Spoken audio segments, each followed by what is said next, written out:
नमस्कार दोस्तों, कैसे हैं आप लोग। 17 मई 2023 के एडिटोरियल एनालिसिस और करंट अफेयर्स एनालिसिस में आपका स्वागत है। कौन कौन सी इंपॉर्टेंट करंट अफेयर्स और एडिटोरियल हम डिस्कस करने वाले हैं। सबसे पहले करंट अफेयर्स में मॉनसून को लेके एक न्यूज़ है। 4 जून से मॉनसून केरला के ऊपर आएगा, ऐसा इंडियन मीटरोलॉजिकल डिपार्टमेंट ने बोला है। लॉन्ग पीरियड एवरेज के रिस्पेक्ट में कितनी बारिश ज़्यादा हो रही है, कम हो रही है, इसके रिस्पेक्ट में इंफॉर्मेशन है, इसको यहाँ पे देखेंगे।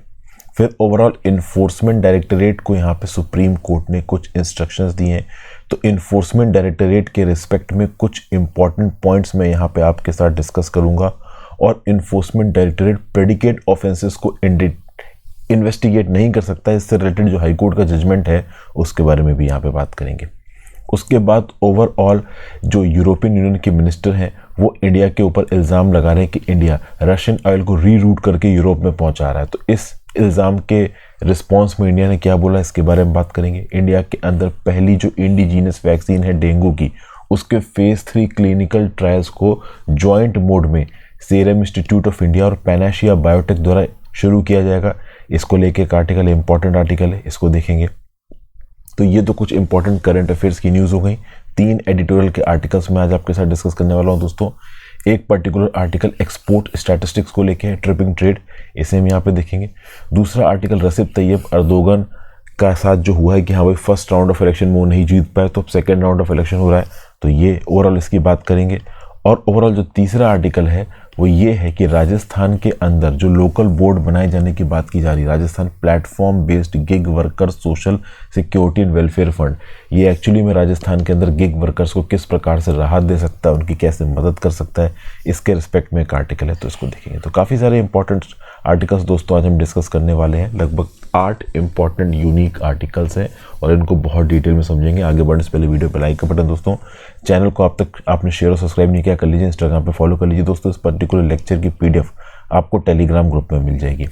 तो इस पर्टिकुलर वीडियो के डिस्क्रिप्शन बॉक्स में आपको टेलीग्राम ग्रुप का लिंक दिया हुआ, टेलीग्राम ग्रुप को जरूर से ज्वाइन कर लीजिए।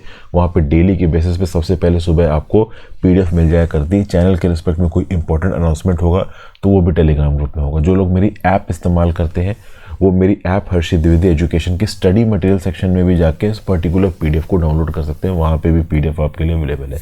जल्दी ही मैं NCERT की कुछ कोर्सेज लॉन्च करने वाला हूँ अपनी ऐप पे, तो आप एक बार ऐप ज़रूर इंस्टॉल कर लीजिए अगर आपने नहीं की है तो। चलिए पहली न्यूज़ पे आ जाते हैं।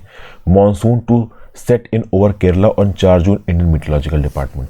तो भाई स्लाइड डिले के साथ 4 जून को मॉनसून पहुंचेगा केरला में। देखिए हर साल 1 जून को मॉनसून पहुंचता है केरला में, तो यूजुअल ऑनसेट 1 दिन है, 1 जून है और 7 डेज की विंडो होती है, यानी 7 दिन पहले पहुंच सकता है, 7 दिन बाद में पहुंच सकता है। इस बार overall monsoon long period average का कितना होगा, 96% होगा। लॉन्ग पीरियड एवरेज कितना है, 89 सेंटीमीटर की मॉनसून रेनफॉल। तो इस 89 सेंटीमीटर की मॉनसून रेनफॉल एवरेज का 96% है। आप कह सकते हो नॉर्मल रेनफॉल की कैटेगरी के लोअर एंड में आता है। अगर इस 96% of the long period average से नीचे चला जाता है क्वांटम, तो फिर इसको नॉर्मल रेनफॉल नहीं बोलते, डेफिशिएंट रेनफॉल बोलते। ठीक है भाई। अब क्या यहाँ पे वजह हो सकती है, क्या मेजर फैक्टर है डिमिनिश्ड रेन का। तो डिमिनिश्ड रेन का मेजर फैक्टर बताया जा रहा है एल नीनो। एल नीनो एक साइक्लिकल फिनोमिना है of warming in the central Pacific. इस रिस्पेक्ट में दोस्तों मैं आपको एक बात बता दूं, आज या कल में ओवरऑल 2 ज्योग्राफिकल फिनोमिना से रिलेटेड मैं आपके लिए एक हाई ग्राफिक्स की वीडियो अपलोड करने वाला हूँ।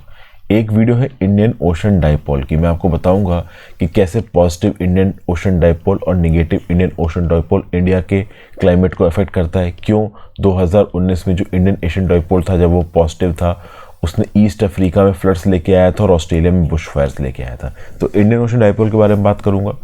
इसकी वीडियो आपको आज या कल मिल जाएगी। और एल नीनो के रिस्पेक्ट में दोस्तों मैं वीडियो बना रहा हूँ, एल नीनो और ला नीना। तो ये 2 वीडियोस भी मैं आपके लिए अपलोड करूँगा। मोस्ट प्रॉब्ली मैं कोशिश करूँगा कि एल नीनो और ला नीना को एक वीडियो में कवर करूँ। ठीक है, अब आर्टिकल पे वापस आ जाते हैं। जो बेसिकली ला नीना फिनोमिना है, ये पिछले 3 से 4 सालों से चल रहा है। 2019 से लेके अब तक इंडिया ला नीना के इन्फ्लुएंस के अंदर था। और एल नीनो में अगर मानसून कमज़ोर होता है तो ला नीना में मानसून स्ट्रांग होता है। तो बेसिकली ला नीना में मानसून स्ट्रांग होता है, तो उसके चलते वेस्ट, नॉर्थ वेस्ट और western parts of central India में बारिश थोड़ी ज़्यादा होती है। इसका जस्ट उल्टा होता है एल नीनो में। तो अब बेसिकली एल नीनो यहाँ पे शुरू हो रहा है।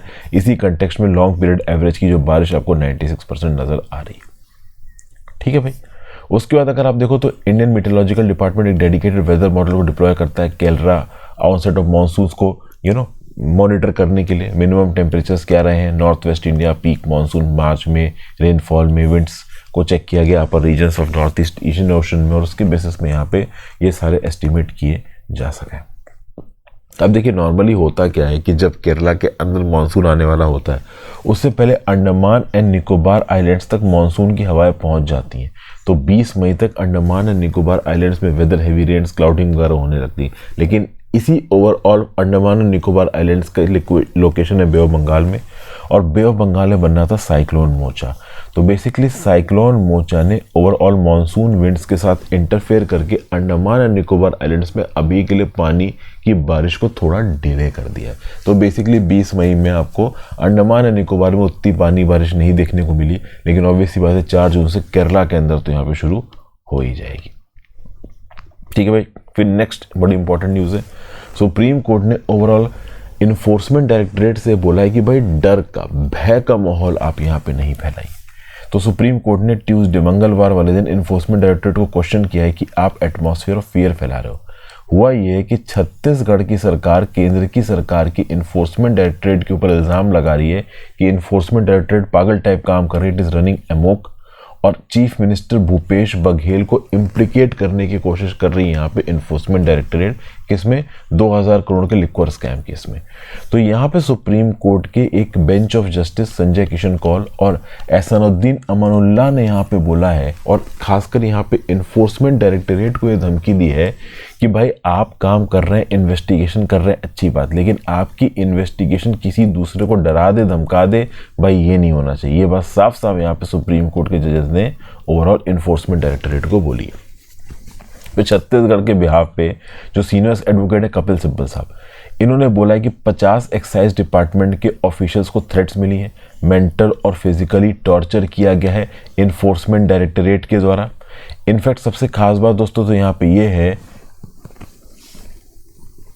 कि एक पर्टिकुलर पिटिशनर ने तो यहाँ पे ये तक बोल दिया ऑन रिकॉर्ड स्पेशल जज पीएमएलए के सामने कि ईडी के ऑफिशियल्स ने इसको ज़बरदस्ती मारा और इससे ज़बरदस्ती चीफ मिनिस्टर साहब का नाम निकलवाने की कोशिश की। तो अपने आप में इन्फोर्समेंट डायरेक्टरेट किस प्रकार से स्टेट के अंदर काम कर रहा है इसके ऊपर इल्ज़ाम लगाया जा रहा है। फिर राज्य की सरकार बोल रही है कि इन्फोर्समेंट डायरेक्टरेट के ऑफिशियल्स के ऊपर अगर हम यहाँ पे एक्शन लेने लगेंगे तो फिर सेंटर स्टेट का एक डिस्प्यूट, एक झड़प सी आपको यहाँ पे देखने को मिल जाएगी।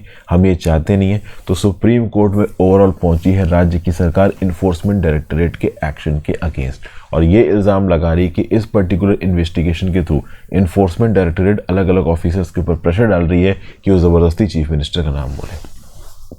52 ऑफिसर्स डिपार्टमेंट ऑफ एक्साइज के उन्होंने कंप्लेंट दी है in writing aliasing mental and physical torture by the officers of enforcement directorate. तो अपने आप में काफ़ी बड़ी न्यूज़ है ये।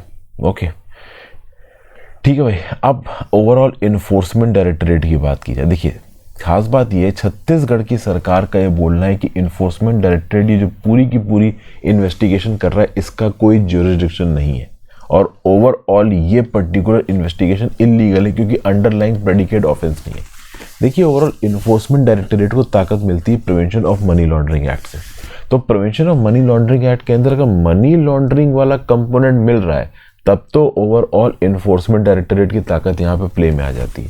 लेकिन अगर आपको मनी लॉन्ड्रिंग वाला एलिमेंट ही यहाँ पे नहीं मिलता है तो कोई भी दूसरा इल्ज़ाम किसी दूसरे सेक्शन का पकड़ के, जो कि ऑब्वियसली बात है इन्फोर्समेंट डायरेक्टरेट के एम्बिट के अंदर नहीं आता, आप केस नहीं बना सकते। तो पीएमएलए के अंदर जो ईडी यहाँ पे केस बनाता है वो ओवरऑल मनी लॉन्ड्रिंग के बनाता है, उससे रिलेटेड कोई दूसरा ऑफेंस यहाँ नज़र आ जाता है जो कि आप कह लो इन्फोर्समेंट डायरेक्टरेट के एम्बिट के अंदर नहीं है, सीआरपीसी आईपीसी में है। तो उस कंटेक्स्ट में फिर इसको कंटिन्यू कर सकता है, इन्वेस्टिगेशन कंटिन्यू नहीं कर सकता है enforcement directorate.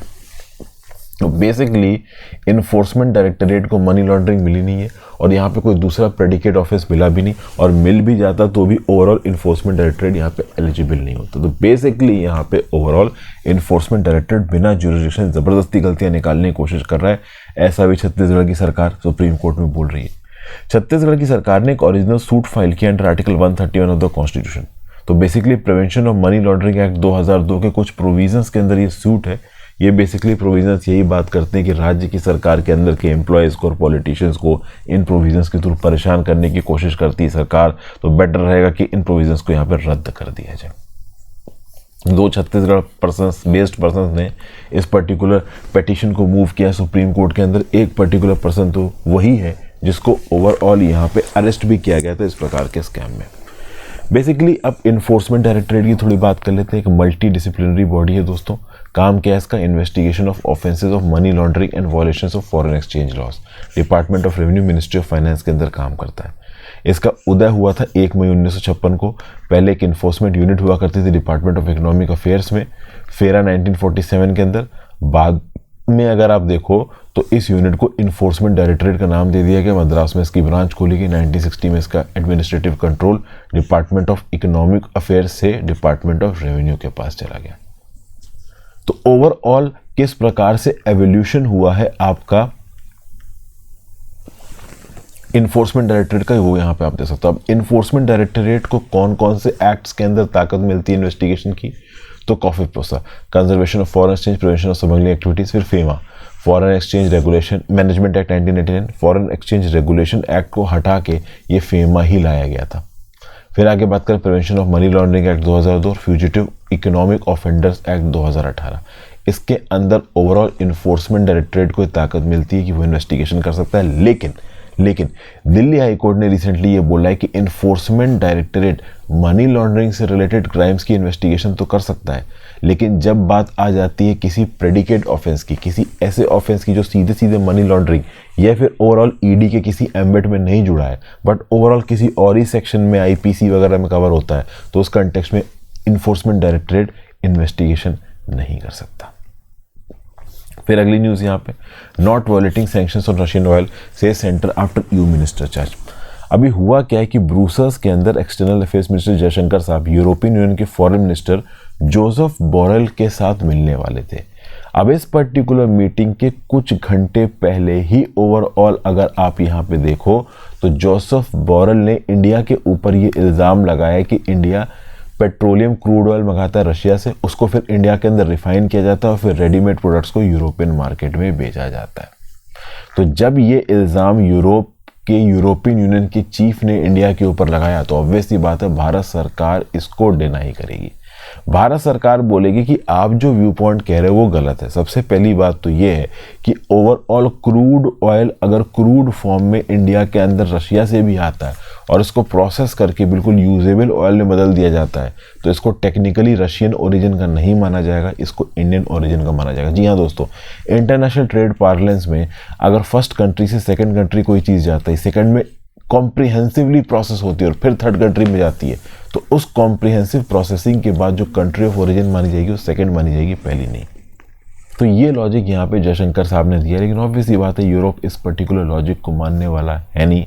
Okay, EU council regulation 833/214 के हिसाब से 2014 के हिसाब से ये लॉजिक सेट बैठता है।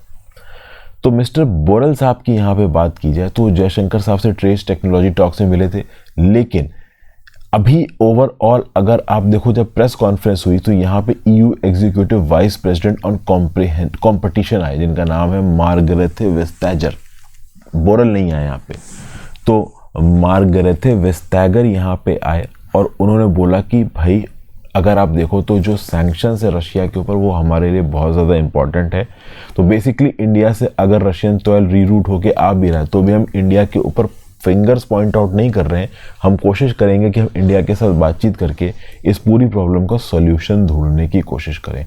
तो Poynting fingers is not our objective, searching for solutions is our objective, ऐसा कुछ यहाँ पे बोल रहे हैं आपके मार्गरेथे वेस्टैगर।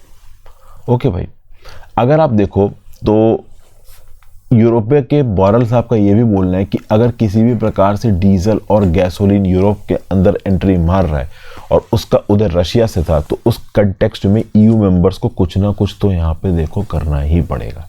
कुछ दिन पहले ही न्यूज़ निकल के आई थी दोस्तों, लॉन्ड्रोमात कंट्रीज़ वो हैं जो ओवरऑल कच्चा तेल ऑर्डर कर रही हैं रशिया से, उसको यूजेबल फॉर्म में कन्वर्ट करके एक्सपोर्ट कर रही हैं यूरोप की कंट्रीज में, तो इनको आप लॉन्ड्रोमात कंट्रीज बोलते हो। लॉन्ड्रोमात कंट्रीज से रिलेटेड जो मेरा शॉर्ट है वो आज काफ़ी वायरल भी हुआ है, तो आप चाह के देख सकते हो। आप लॉन्ड्रोमात कंट्रीज, मेरा नाम हर्षित द्विवेदी सर, यूट्यूब में सर्च मारो, आपको पर्टिकुलर वीडियो मिल जाएगी। ठीक है भाई। तो ओवरऑल यहाँ पे बोरल साहब ने ये बोला है कि हमें पता है कि इंडिया बड़े तादाद में कच्चा तेल इंपोर्ट कर रहा है रशिया से, तो वो इंपोर्ट कर रहे हैं, करें, लेकिन अगर उस कच्चे तेल को प्रोसेस करके final readymade product European union के मार्केट में बेचा जा रहा है तो ज़रूर टेंशन की बात है, उसे यहाँ पे रोकने की ज़रूरत है। ठीक है भाई। तो ये ओवरऑल यहाँ पे ओवरऑल टॉपिक निकल के आता है। मैं आपको बता दूं, लॉन्ड्रोमात वाली थ्योरी को भारत सरकार ने ऑफिशियली रिजेक्ट कर दिया है। तो भारत सरकार का व्यू पॉइंट तो ये है कि लॉन्ड्रोमात जैसी कोई भी पर्टिकुलर थ्योरी है नहीं। आगे बात करते हैं। India moves closer to getting its first indigenous vaccine against dengue. तो भैया हुआ यहाँ पे ये है कि सीरम इंस्टीट्यूट ऑफ इंडिया और पैनेशिया बायोटेक को मिल के overall Indian council for agriculture research ने कॉल दी है एक्सप्रेशन ऑफ इंटरेस्ट के लिए, ताकि फेज 3 क्लिनिकल ट्रायल हो सके डेंगू वैक्सीन के जो इंडिजीनियस मैन्युफैक्चरर्स द्वारा बनाई गई है। यहाँ पे बेसिकली बात की जा रही है ट्रैवलेंट डेंगू वैक्सीन की। इसको बनाए गए इंडियन मैन्युफैक्चरर्स के द्वारा इसका फेज 3 ट्रायल यहाँ पे शुरू होना है। ठीक है। Indian council of medical research के हिसाब से डेंगू एक ऐसी वायरल डिजीज है जो कि बहुत हद तक मॉर्बिडिटी और ओवरऑल बीमारी, मौत का कारण बनती है। पूरी इंडिया में 2 से 2.5 लाख केसेस देखने को मिलते हैं और दुनिया की बात करो तो बहुत से केसेस देखने को मिलते हैं। अगर डेंगू का ग्लोबल इंसिडेंस की अगर आप बात करो तो 100 से 400 मिलियन इन्फेक्शंस होते हैं हर साल, मतलब 10 करोड़ से 40 करोड़ इन्फेक्शंस होते हैं। इसमें से 80% इन्फेक्शंस माइल्ड और एसिम्प्टोमेटिक होते हैं। 2019 में वर्ल्ड हेल्थ ऑर्गेनाइजेशन ने आइडेंटिफाई किया था डेंगू को as one of among the top 10 global health threats. अब डेंगू का कोई स्पेसिफिक ट्रीटमेंट अभी के लिए अवेलेबल है नहीं, इसलिए लंबे समय से डिमांड थी कि एक स्पेसिफिक डेंगू वैक्सीन यहाँ पे बनाई जाए। खुशी की बात यह है कि इंडिया ओवरऑल इंडिजिनसली इस पर्टिकुलर वैक्सीन को बना रहा है। फिर बात की जा रही है कि किस प्रकार से ओवरऑल इस पर्टिकुलर वैक्सीन की टेस्टिंग होगी, double bind special book of control trials किए जाएंगे, डबल बाइंड ट्रायल्स 10,335 एडल्ट्स पे। फिर ओवरऑल कुछ लोगों को यहाँ पे प्लेसेबो भी दिया जाएगा, फिर इनके ओवरऑल बिहेवियर को स्टडी किया जाएगा और ये पता किया जाएगा कि ये पर्टिकुलर दवाइयाँ इफेक्टिव हैं या नहीं है। ठीक है भाई। आगे जाते हैं, एडिटोरियल एनालिसिस पे आ जाते हैं। पहला एडिटोरियल है दोस्तों ट्रिपिंग ट्रेड। इसमें सिंपल एक्सपोर्ट के फिगर दिए हैं। ये बताया गया कि अप्रैल 2023 में इंडिया का जो एक्सपोर्ट है वो है $34.6 बिलियन, जो कि बहुत कम है। पिछले साल 2022-23 में सबसे कम एक्सपोर्ट था अक्टूबर में, उससे थोड़ा ही ज़्यादा है इस बार अप्रैल 2023 का एक्सपोर्ट। तो बेसिकली 2022-23 के रिस्पेक्ट में 2023-24 में ग्लोबल इकोनॉमी में हमें एक प्रकार की मंदी देखने को मिल रही है। तीसरा लगातार कॉन्ट्रैक्शन मंथ ऑन मंथ हमें एक्सपोर्ट में देखने को मिल रहा है। अप्रैल 2022 के रिस्पेक्ट में अप्रैल 2023 में जो एक्सपोर्ट हुए हैं वो 12.7% कम है। जो इंपोर्ट है वो 15%, 14% से नीचे गिटे हैं। तो ओवरऑल एक्सपोर्ट तो घटा ही है, ठीक है ना भाई, इंपोर्ट भी घटा है। इंपोर्ट पिछले 15 महीनों में सबसे कम है, $50 बिलियन से नीचे आ चुका है। तो इसका क्या साइन है? जब इंडिया जैसी इकोनॉमी में इंपोर्ट भी कम हो रहा है, एक्सपोर्ट भी कम हो रहा है, तो मतलब ये है कि भैया ग्लोबल इकोनॉमी स्लो डाउन कर रही है और इससे ओवरऑल आप कह लो कि एक्सपोर्ट पे इफेक्ट आ रहा है। तो ग्लोबल इकोनॉमी का स्लो डाउन यहाँ पे सिंपल कारण नजर आ रहा है। अगर आप अप्रैल के इनिशियल एस्टिमेट्स की बात करो तो आप ये देख सकते हो कि मोमेंटम भले खोया नहीं है, लेकिन बहुत हद तक मोमेंटम यहाँ पे धीमा हो गया है। ओके, मार्च 2023 की बात करो तो मार्च 2023 में $42 बिलियन के एक्सपोर्ट्स थे और $60 बिलियन के आपके इंपोर्ट थे। तो मार्च तक तो हमें ओवरऑल इकोनॉमिक एक्टिविटी काफ़ी बॉइंट नज़र आ रही थी, लेकिन उसके बाद अप्रैल में तो बिल्कुल ही यहाँ पे तगड़े तरीके से ट्रैफिक गिरा है। नई फॉरेन ट्रेड पॉलिसी में इंडिया ने $2 ट्रिलियन का एक्सपोर्ट गोल बनाया अगले 7 सालों में, लेकिन इसकी स्टार्ट बहुत शेकी है। और 2022-23 में जो 2021-22 से कंपैरिजन में 14.7% का ग्रोथ रेट देखा गया था आपका एक्सपोर्ट में, वो इस बार देखा जाएगा इस बात के चांसेस बहुत कम है। 2022-23 में $776 बिलियन के टोटल एक्सपोर्ट हुए थे मर्चेंडाइज और सर्विसेज मिला के। ओवरऑल इतने ही 2023-24 में हो जाए तो बहुत बड़ी बात होगी। उसके साथ साथ देखिए तो चूंकि इंपोर्ट भी कम हुआ है, एक्सपोर्ट भी कम हुआ है, तो थोड़ी ट्रेड डेफिसिट यहाँ पे हमें कम होती नजर आ रही है। ओके, फिर यहाँ पे बताया जाता है कि जब जब पेट्रोलियम के दाम नीचे गिरते हैं, जब से ज्वेलरी के दाम नीचे गिरते हैं, तब तक जो वैल्यू एडेड अर्न प्रोडक्ट्स होते हैं उनके भी दाम, उनके भी एक्सपोर्ट्स इफेक्ट होते हैं। पेट्रोलियम एक्सपोर्ट्स की बात की जाए तो अप्रैल में 17.5% घटा है, ज्वेलरी शिपमेंट 30% घटे हैं। तो ऑब्वियस सी बात है, ओवरऑल अगर ये दो पर्टिकुलर फैक्टर्स आपको घटते नज़र आ रहे हैं तो ओवरऑल बाकी सेक्टर्स भी आपको घटते हुए ही यहाँ पे नजर आएंगे। कमोडिटी प्राइसेस थोड़ी कूल डाउन हो गई हैं। ओके, ब्रेड ट्रेड बास्केट यहाँ पे श्रिंक हो रही है, ग्लोबल डिमांड यहाँ पे रिसर्ज हो नहीं रही है। अगर चाइना की इकोनॉमिक रीओपनिंग की बात करो तो चाइना की इकोनॉमिक रीओपनिंग के बाद जो दुनिया की इकोनॉमी की ग्रोथ फोरकास्ट है वो 1% से बढ़ा के 1.7% हो गई 2023 के लिए। लेकिन उसके बावजूद भी अगर आप देखो तो जब तक क्रिसमस फेस्टिवल नहीं आ जाता, सितंबर का समय नहीं आता, तब तक यूरोपियन मार्केट्स और नॉर्थ अमेरिकन मार्केट से ज़्यादा कोई खरीदारी होगी नहीं। तो इकोनॉमिक डिमांड पूरी दुनिया में थोड़ी स्लो ही रहने वाली है। फिर बात करते हैं अर्दोगन की। रेसेप तैयब अर्दोगन अपने पिछले 20 साल के राज में सबसे कमज़ोर मोमेंट पे खड़े हैं। चूंकि टर्किश सिटीजन ने ओवरवेलमिंग मेजॉरिटी से इनको 50% से ज़्यादा वोट नहीं दिए। प्रिलिमिनरी रिजल्ट्स जो निकल के आए फर्स्ट राउंड ऑफ वोटिंग में, उसमें अर्दोगन साहब को मिले हैं 49.5 और इनके अपोज में जो गंदी है टर्की के किलिक दागलो, इनको 44.9% वोट मिले। तो दोनों के वोटिंग परसेंटेज के बीच में फ़र्क लगभग 5% का, उससे भी कम का कह लीजिए 4.6% का। पर उसके बावजूद भी अगर आप देखोगे तो इससे पता ये चलता है कि इस समय पे जो अर्दोगन का क्रिटिसिज्म हुआ है, कहीं ना कहीं टर्की के अंदर एक बड़ा तबका अर्दोगन से नाराज है। अर्दोगन के सपोर्टर्स भी बहुत है, 49.5% वोट अर्दोगन खींच गए अपने पास, लेकिन अपोजिशन में भी बहुत सारे लोग। अर्दोगन को सीरियस क्रिटिसिज्म सुनने को मिला है with respect to mis management of economy. Turkey का लीरा 60% वैल्यू खो चुका है against dollar in the last 2 years.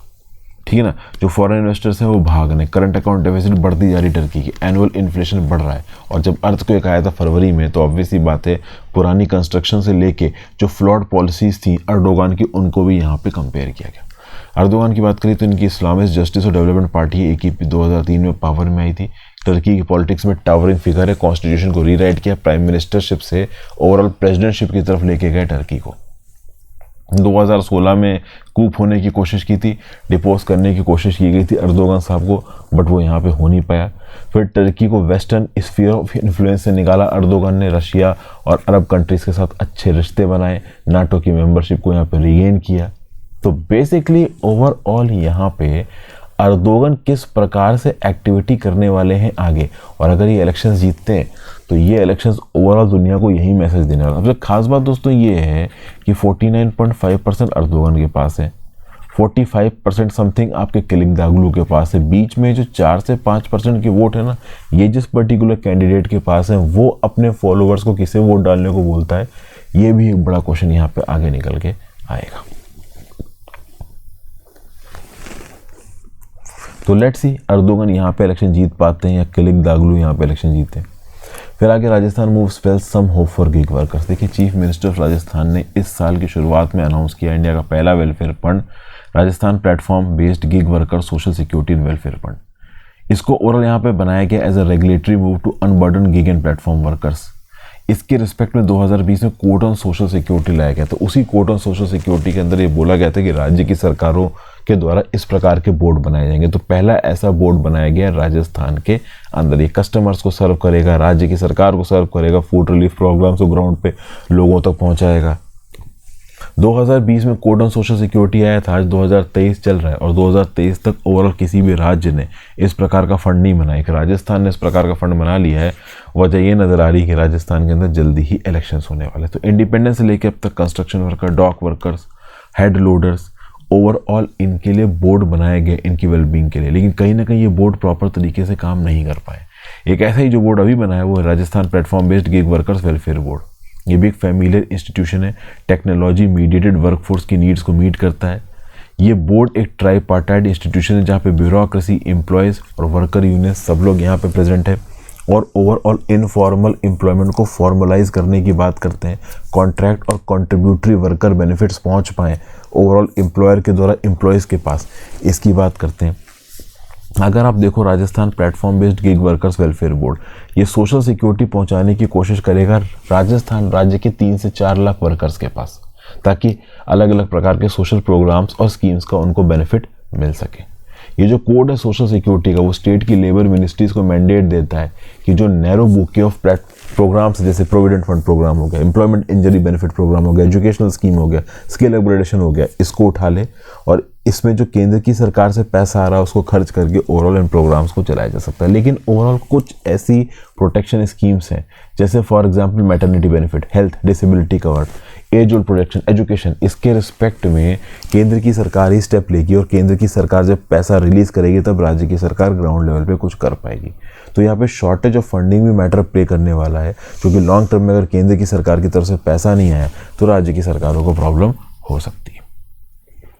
Okay भाई, फिर आगे ये बताया जा रहा है कि जो पर्टिकुलर कोड है ये जो अलग अलग प्लेटफॉर्म्स है उन प्लेटफॉर्म से बोलता है कि अपने रेवेन्यू का 1 से 2% यहाँ पे शेयर करिए ताकि ओवरऑल केंद्र की सरकार और राज्य की सरकार को पैसा मिल सके गिग वर्कर्स की मदद करने के लिए।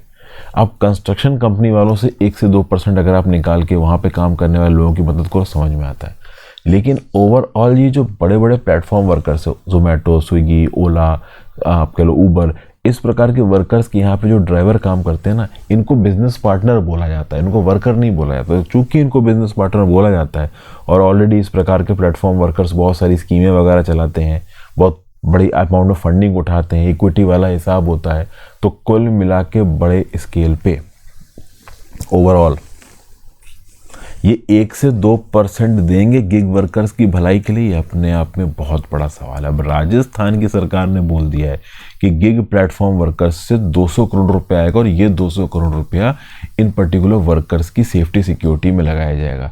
लेकिन ये 200 करोड़ देगा कौन? राज्य की सरकार ने ये तो बोला नहीं कि वो अपनी जेब से देंगे, ना केंद्र की सरकार देने वाली है, तो बचा कौन? गिग प्लेटफॉर्म वर्कर्स पे आप चार्ज लगा के निकाल लो, लेकिन वो चार्ज लगा के देंगे?